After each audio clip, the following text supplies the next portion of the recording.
Now, occasionally, Sasquatch tracks do show this same sort of a pressure ridge. And here's my attempt to reconstruct and contrast the skeletal anatomy of the human on the right and the Sasquatch foot on the left, illustrating this flat, flexible morphology, such that when the heel comes off the ground, as I've said, the weight's now borne over the forefoot, and that weight then, if the substrate is compliant and of appropriate consistency and the appropriate speed and so forth, if conditions are such, it will sometimes push up a pressure ridge into the hind part of the foot. The human foot, as I've said, doesn't ever do that. It will leave a little elevated area that indicates the negative space beneath the arch. But if there is a pressure ridge or a displacement disc, it will always be behind either the ball of the foot or the toe row itself. Now, as has been mentioned, in October 1967, Roger Patterson and Bob Gimlin are purported to have captured on film a bipedal ape, commonly referred to as Sasquatch or Bigfoot.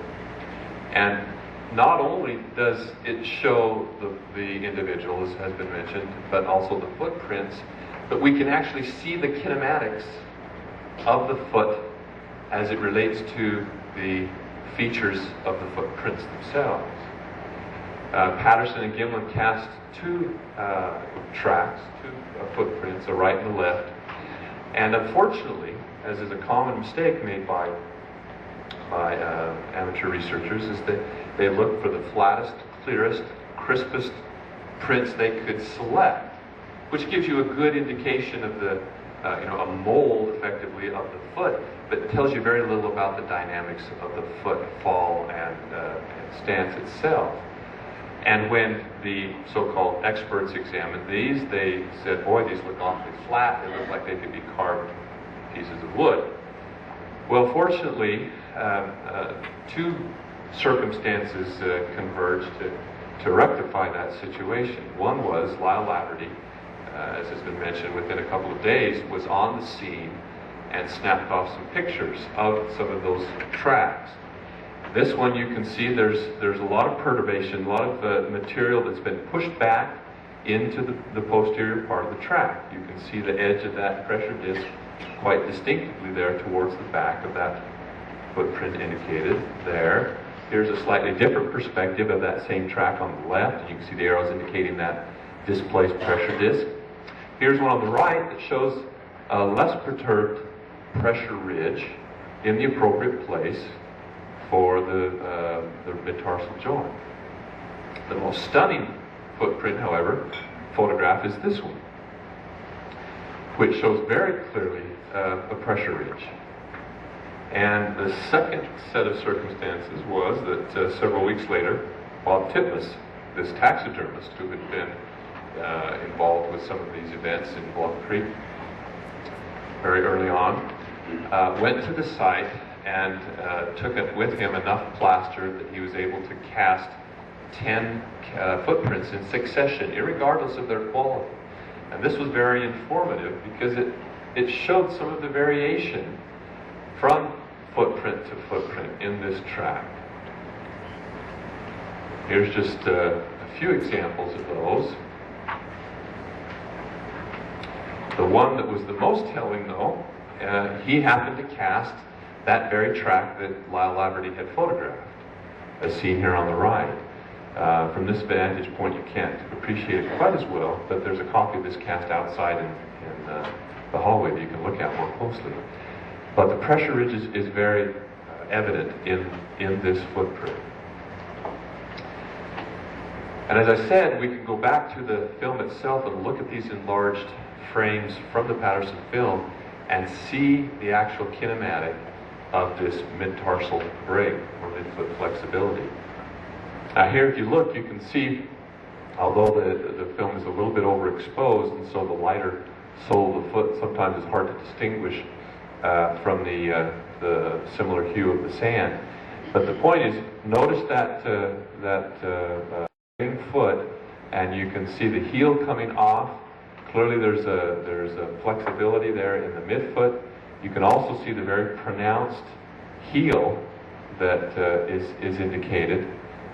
This correlates very nicely as well, because if you increase body mass and want to increase the leverage, but without incorporating the anterior part of the foot into the power arm of the lever system, the alternate is to increase the hind foot length. Hence this apparent elongation of the calcaneus, which is simply a continuation in a trend that we see if you contrast an orang, chimp, and a human, each becoming more, a gorilla, more terrestrial and increased body mass with increased calcaneal length.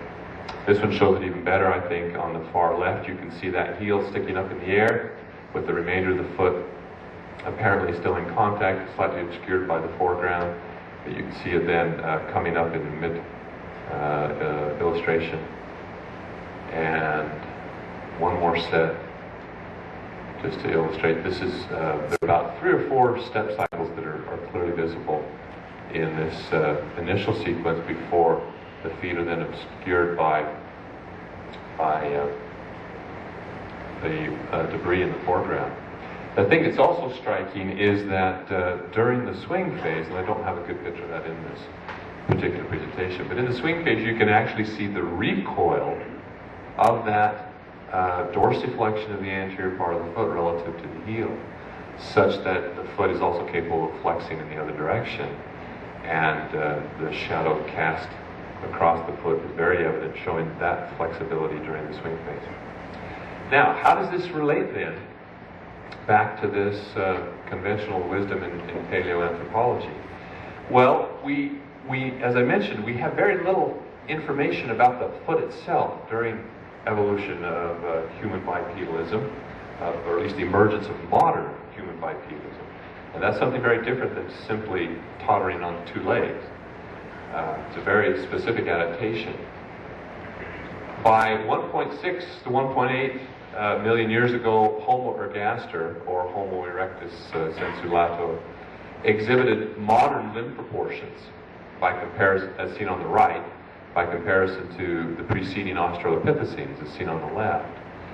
And it's typically assumed then that those modern limb proportions are associated with modern forms of walking, and hence, although we have a total absence of fossil elements there, a modern human foot skeleton. But what's interesting is that in Homo ergaster, we have not just a modern human limb proportions, we have extreme limb proportions. The limb proportions fall at the upper extreme of the range, comparable to those of equatorially adapted human populations, where those extreme elongation of the appendages is a method of thermal regulation in tropical environments.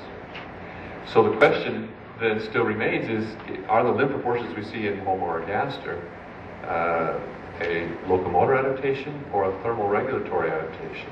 If the footprint at Terra Amata at 400,000 years ago really does reveal a mid-tarsal flexibility, then it may not, the modern human foot morphology may not have emerged for at least another 1 million to 1.5 million years. So that, and here's that Terra Amata again, just to show that. It does not show the features of a modern human foot.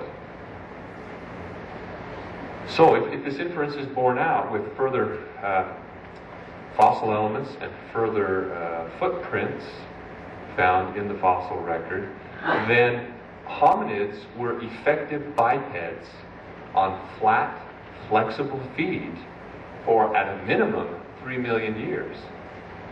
And possibly, if the most recent discoveries pushing hominid origins back to 7.5 million years do in fact bear out bipedal locomotion, it could be as many as 7 million years that this was a stable adaptation, locomoting on 2 limbs but on flat, flexible feet with a mid-tarsal break.